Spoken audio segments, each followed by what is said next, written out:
अवधूत चिंतन श्री गुरुदेव दत्त श्री स्वामी समर्थ. नमस्कार, मी पूजा आपल्या चॅनेलवर तुम्हा सर्वांचं पुन्हा एकदा खूप खूप मनापासून स्वागत करते. तुमच्या सगळ्या इच्छा स्वामी महाराज लवकरात लवकर पूर्ण करत ही स्वामींची प्रार्थना करते व आजच्या आपल्या व्हिडिओला सुरुवात करते. आज आपण पाहणार आहोत संतान प्राप्तीसाठी अशी कोणती प्रभावी सेवा आहे ज्यामुळे आपल्या जीवनामध्ये जे काही संतान प्राप्तीमध्ये बाधा येतात त्या दूर होऊ शकतात. तर या संबंधीचाच व्हिडिओ आजचा आहे. बघा, आज गुरुवार आहे, सर्वांना शुभ गुरुवार. गुरुवारी आपापल्या जवळपासच्या केंद्रामध्ये दिंडोरी पंडित केंद्रामध्ये प्रश्नमंजुषा असते. म्हणजे तुमच्या ज्या काही अडचणी आहेत त्या तुम्ही त्यांना सांगू शकतात आणि त्याच्यावरती निवारण म्हणून ते तुम्हाला सेवा देतात.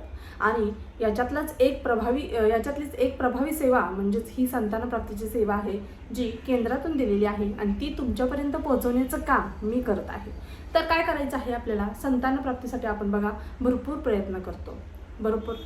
संतान प्राप्तीसाठी आपण भरपूर प्रयत्न करतो. म्हणजे तुमच्या रिपोर्ट्समध्ये काही प्रॉब्लेम नाही आहे, तुमच्या मिस्टरांच्या रिपोर्टमध्ये काही प्रॉब्लेम नाही किंवा प्रॉब्लेम्स असतील किंवा अजून काहीच प्रॉब्लेम नाही तरी देखील तुम्हाला संतान प्राप्ती बाबत बाधा येत आहेत, अडथळे येत आहेत. त्याच पद्धतीने प्रत्येकाने जिथे जिथे सांगितलं तिथे तुम्ही जाऊन आलात, दवाखाने केले, रिपोर्ट्स नॉर्मल आहेत तरी देखील कुठे आशेचा किरण तुम्हाला दिसत नाही आहे. अशा वेळेस तुम्ही आवर्जून ही एक सेवा आवर्जून करा, कारण ही आपल्या मठातून दिलेली आहे, केंद्रातून दिलेली आहे. नाहीतर तुमच्या जवळपासच्या केंद्रामध्ये जाऊन जरी तुम्ही चौकशी केली तरी देखील तुम्हाला ही सेवा देण्यात येईल. तिथूनच सेवा दिलेली आहे तीच तुमच्यापर्यंत पोहोचवण्याचं काम करते मी. बघा, आपल्याला काय करायचं आहे आता? ही सेवा म्हटल्यानंतर तुमच्या घरामध्ये तुम्हाला शिवलिंग हवं आहे. प्रत्येकाच्या मंदिरामध्ये छोटंसं का होईना शिवलिंग असतं. शिवलिंग आपल्याला हवं आहे कारण शिवलिंगावरतीच आपल्याला ही सेवा करायची आहे. आणि महाराजांच्या कृपेने 100% अनुभव येतोच येतो, कारण ही अनुभवसिद्ध सेवा आहे आणि यातून लोकांनी कोट्यावधी असंख्य लोकांनी याच्यातून अनुभव घेतला आहे आणि म्हणून तुमच्यापर्यंत मी ही सेवा शेअर करत आहे. आपल्याला बघा, संतान प्राप्तीमध्ये आपण भरपूर आशेने कुठेतरी जात असतो, दवाखान्यामध्ये जातो. आपल्याला दवाखाने करायचे, आपले उपचार करायचेच आहेत. असं नाही आहे की मी सेवा सांगते म्हटल्यानंतर उपचार तुम्हाला बंद करायचे आहेत. तुमचे जे काही हॉस्पिटलचे उपचार वगैरे सुरू आहेत ते तुम्ही उपचार सुरूच ठेवायचे आहेत, पण त्यासोबत अध्यात्माची जोड द्यायची आहे आपल्याला आणि आपल्याला ही सेवा करायची आहे. ही सेवा तुम्ही 21 दिवस करू शकता, 41 दिवस करू शकता किंवा 108 दिवसांची करू शकता किंवा तुम्ही जोपर्यंत तुम्हाला रिझल्ट येत नाही तोपर्यंत ही सेवा सुरू ठेवू शकता. तुम्हाला ही संकल्पयुक्त सेवा करायची आहे, संकल्प घेऊन ही सेवा तुम्हाला करायची आहे. आता बघा, संकल्पयुक्त का करायची? कारण आपण त्या सेवेमध्ये बांधलो जातो आणि ती सेवा आपल्याला कंप्लीट करावी लागते. आणि संकल्प जर तुमचा निश्चय दृढ असेल की मला ही सेवा कंप्लीट करायचीच आहे तर कोणत्याही प्रकारच्या बाधा आपल्या त्या सेवेमध्ये येत नाहीत. आता सेवा करायची आहे तर तुमच्या जवळपासच्या मठात केंद्रात तुम्हाला जायचं आहे. तुमच्या जवळपासच्या मठात केंद्रात गेलात तर तुम्ही तिथे गेल्यानंतर महाराजांनी एक नारळ, फूल, खडी, साखर ठेवायचं आहे. महाराजांना प्रार्थना करायची आहे की आजपासून मी या सेवेला सुरुवात करणार आहे आणि ही सेवा निर्विघ्नपणे पार पडावी. माझ्या जीवनामध्ये संतान प्राप्ती बाबतीत जे काही अडचणी येत आहेत, अडथळे येत आहेत ते दूर व्हावेत अशी महाराजांना विनंती, प्रार्थना करायची आहे. घरी येऊन तुम्हाला संकल्प करायचा आहे. संकल्प आता महाराजांच्या मठात आपण नारळ वगैरे ठेवला म्हणजे तो काही संकल्प नाही, ती प्रार्थना होते, एवढं लक्षात घ्या. आपल्याला काय करायचं आहे? घरी आल्यानंतर संकल्प करायचा, तुमचं नाव, तुमचं गोत्र बोलायचं आहे आणि तुम्हाला कशासाठी ही सेवा करायची आहे म्हणजे संतान प्राप्ती बाबतीत जे काही अडथळे आहेत, अडचणी आहेत, जे काही प्रॉब्लेम सुरू आहेत तुमच्या जीवनामध्ये ते दूर व्हावेत आणि संतान प्राप्तीचा योग तुमच्या जीवनामध्ये यावा अशी प्रार्थना तुम्हाला महाराजांना करायची आहे. असा संकल्प तुम्हाला घ्यायचा आहे. संकल्प घेतल्यानंतर तुम्ही किती दिवसाची सेवा करणार आहात ते देखील त्या संकल्पामध्ये तुम्हाला सांगायचं आहे. आता सेवा करायची आहे म्हटल्यानंतर तुम्हाला शिवपिंड हवी आहे, कारण तुम्हाला शिवपिंडीवरतीच ही सगळी सेवा करायची आहे. आता शिवपिंड प्रत्येकाच्या घरामध्ये असते. अभिषेक पात्र देखील असेल, म्हणजेच गळती जी पिंडीवरती आपण ठेवतो, कारण आपल्याला सेवा करायची आहे. या सेवा करताना आपल्याला आपलं दुर्लक्ष होऊ नये, आपलं मन विचलित होऊ नये, आपली एकाग्रता चांगली राहावी, आपलं वाचन आपण जे वाचतोय ते आपल्या व्यवस्थित माइंडमध्ये राहावं किंवा आपण जे वाचतोय आपलं मनाने देखील ऐकावं. कारण आपण ज्यावेळेस एखाद्यावेळेस पठण करत असतो त्यावेळेस आपलं मन दुसरीकडे भलतीकडेच गेलेलं असतं. तर असं न करता त्यावेळेस सेवेवरती संपूर्ण विश्वास झोकून द्यायचा आणि मग ती सेवा करायची आहे. तुम्हाला सेवा करताना म्हणून तुम्हाला गळती पात्र हवं आहे, म्हणजे तुमचं लक्ष दुसरीकडे जाणार नाही, विचलित होणार नाही, तुमचं मन देखील स्थिर राहणार आहे. कारण गळती एकदा लावली फक्त तुम्हाला पाणी चेक करायचं आहे आणि तुम्हाला ज्या काही सेवा सांगणार आहे त्या करायच्या आहेत. आता अभिषेक आपल्याला करायचा आहे शिवपिंडीवरती. अभिषेक करताना तुम्हाला म्हणजे दही, दूध, मध, साखर याची काही देखील गरज नाही. फक्त शुद्ध जलाने तुम्हाला अभिषेक करायचा आहे. फक्त आणि फक्त पाणी तुम्हाला घ्यायचं आहे. शुद्ध जलाने तुम्हाला अभिषेक करायचा आहे, एवढं लक्षात घ्या. फक्त गळतीवरती पाणी चेक करायचं आणि तुम्हाला हा अभिषेक करायचा आहे.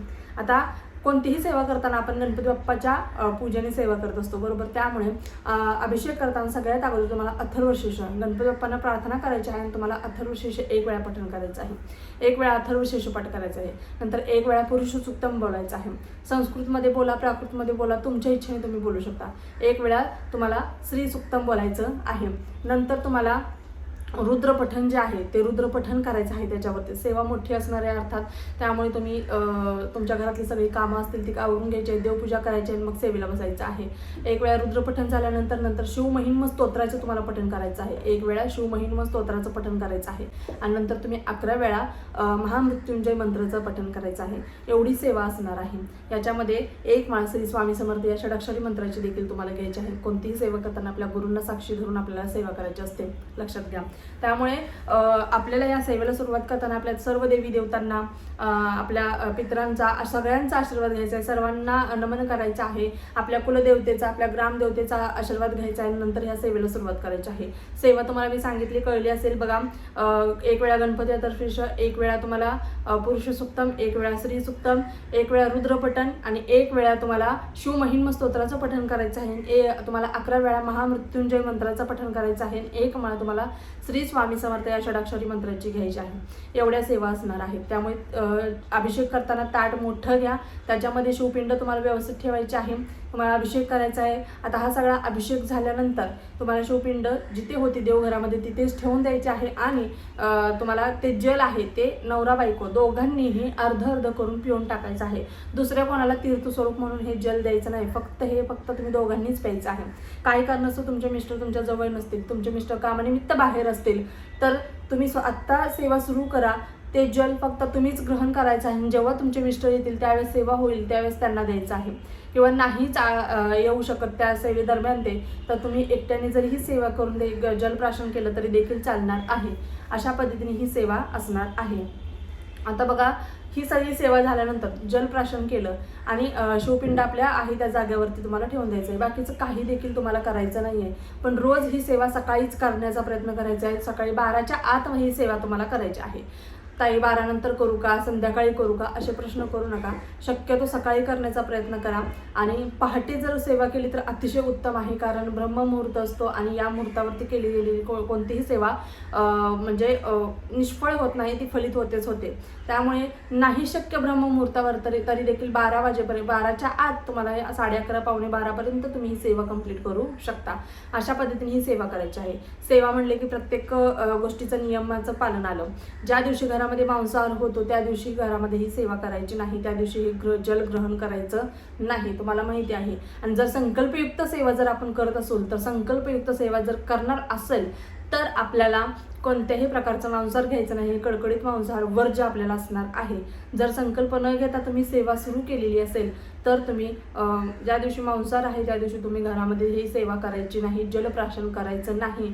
नाहीतर काही स्त्रिया म्हणतात की आता म्हणजे दिवसभर सेवा केलेली आहे, मी अर्ध पाणी पिलेलं आहे, संध्याकाळी मिस्टर कामावरून आल्यानंतर त्यांना अर्ध पाणी देण्यासाठी ठेवलेलं आहे आणि मग ते पाणी येताना ते काहीतरी नॉनव्हेज वगैरे घेऊन येतात, मग ते पाणी त्यांना दिलं तर चालेल का? तर तसं करू नका. ज्या दिवशी तुम्हाला माहिती आहे तुमच्या घरामध्ये केलं जातं, तुमच्या मिस्टरांना देखील कल्पना देऊन ठेवा की अशी अशी सेवा सुरू आहे आणि या सेवेदरम्यान जर मांसाहार आणणार असाल तर आधीच कल्पना द्या. त्यामुळे बघा आपली सेवा देखील खंडित होत नाही. आता या सेवेमध्ये ब्रह्मचर्याचं वगैरे पालन याचं काही गरज नाही आहे. परांना फक्त तुम्ही संकल्प घेतला असेल तर परांना वर्ज्य करत जा, कारण परांनाचे दोष लागतात आपल्याला, त्यामुळे परांना वर्ज्य करण्याचा प्रयत्न करायचा आहे. बाकीचं कोणत्याही प्रकारचे नियम अटी यासाठी नाही आहेत. एवढी एकच या 2 नियमांचं व्यवस्थित पालन करायचं आहे तुम्हाला आणि सेवा करायची आहे. अजून एक तिसरा आणि सगळ्यात महत्त्वाचा नियम म्हटलात तर ही सेवा जितकी होईल तितकं गुप्त ठेवण्याचा प्रयत्न करायचा आहे. कारण आपण सेवा करतो आणि आपली सवय असते की एखाद्याला सांगायचं. आपल्या जवळची व्यक्ती आहे, आता मिस्टरांना तुम्हाला माहिती आहे, तुमच्या घरच्यांना माहिती आहे तुम्ही सेवा करताय, पण प्रत्येकजण एखादी व्यक्ती बाहेरून आली आणि तिने तुम्हाला विचारलं काय करतेस, कशासाठी ही सेवा करतेस, काय चाललं आहे, तर सगळं काही सांगत बसायचं नाही आहे. फक्त मी काही नाही, रोजची सेवा आहे माझी, रोज मी नित्य सेवा करते असं सांगायचं आणि सोडून द्यायचं. तुम्ही प्रत्येक गोष्ट जर सांगत बसला, त्या सेवेचं फळ जोपर्यंत भेटत नाही तोपर्यंत तुमची कोणत्याही प्रकारची सेवा तुम्ही उघड करत जाऊ नका. ती सेवा गुप्त ठेवत जा आणि त्या सेवेचा रिझल्ट आल्यानंतर तुम्ही सांगा, काही हरकत नाहीये. पण सेवेचा रिझल्ट येण्या अगोदरच तुम्ही सेवा सगळ्यांना सांगत फिरू नका की मी यासाठी ही सेवा करत आहे. अजिबात सांगायचं नाही कोणाला देखील. आपल्या कोणत्याही बघा, आपण एखादी व्यक्ती अशी असते, त्यांच्या घरात काही जरी झालं, एखादी नवीन गोष्ट जर आली तर त्यांना आपल्याला माहिती देखील नसतं, किंवा काही चांगले प्रसंग जरी असेल, काही घडून जरी गेले तर आपल्याला माहिती नसतं. पण आपल्या घरातलं काय चाललंय ते सगळ्यांना माहिती असतं. तर अशा वेळेस अशा गोष्टी जरा थोडेसे जपून आपल्या घरामध्येच ठेवत जा, आपल्या घराच्या मर्यादेपर्यंतच ठेवत जा. आणि रिझल्ट आल्यानंतर तुम्ही सांगा, काही हरकत नाही आहे. फक्त ते सेवेचा रिझल्ट येईपर्यंत कोणाला देखील बोलायचं नाही आहे. अशा पद्धतीने अत्यंत खूप सुंदर अशी सेवा आहे, अत्यंत प्रभावी अशी ही सेवा आहे आणि या सेवेने रिझल्ट मिळतो एवढं लक्षात घ्या. फक्त पहिल्या दिवशी जर दोघांनी मिळून सेवा केली तर अतिशय उत्तम. नाही शक्य झालं तर काही हरकत नाही आहे, पण दोघांनी मिळून जर केली तर अतिशय उत्तमच आहे. अशा पद्धतीने तुम्हाला ही सेवा कशी वाटली नक्कीच कमेंट बॉक्समध्ये कमेंट करून सांगा. जर तुमच्या काही शंका असतील या सेवेसंबंधी तर तुम्ही नक्कीच कमेंट बॉक्समध्ये तुमचे सगळे प्रश्न विचारू शकता. आपल्या चॅनलवर प्रत्येकाच्या शंकेचे निरसन नक्कीच केले जाते. त्यामुळे नक्कीच तुम्ही ही सेवा करा. अतिशय अनुभवसिद्ध सेवा आहे आणि या सेवेने स्वामी कृपा होतेच होते. स्वामी आपल्यावरती कृपा करतात आणि आपल्याला संतान प्राप्ती होते. तुम्हाला जे हवं आहे, मुलगा मुलगी, ते तुम्ही सगळं काही संकल्पामध्ये बोलू शकता. आणि ही सेवा अतिशय शुद्ध अंतकरणापासून करायची आहे आणि त्या सेवेवरती विश्वास ठेवून करायची आहे. सेवा केल्यानंतर त्याचा रिझल्ट काय येईल याचा विचारच करायचा नाही आहे. मुळात ही एक चूक टाळायची आहे. म्हणजे त्या आता मी सेवा तर सुरू केली, मग याचा रिझल्ट काय मिळेल, रिझल्ट पॉझिटिव्ह येईल का, हे येईल का, ते येईल का, काहीच विचार. त्या सेवेबद्दल त्याचा रिझल्ट काय येईल, अनुभव येईल की नाही याचा विचारच करायचा नाही. फक्त शुद्ध अंतकरणापासून आपल्याला सेवा करायची आहे. एवढं लक्षात ठेवा. या गोष्टी लक्षात ठेवला तर याचा रिझल्ट 100% तुम्हाला मिळणारच आहे. व्हिडिओ आवडला असल्यास व्हिडिओला लाईक करा, शेअर करा, सबस्क्राईब करा. पुन्हा एकदा व्हिडिओ अशाच एका नवीन व्हिडिओसोबत. तोपर्यंत झालेली सेवा स्वामींच्या रुजू करते. श्री स्वामी समर्थ. धन्यवाद.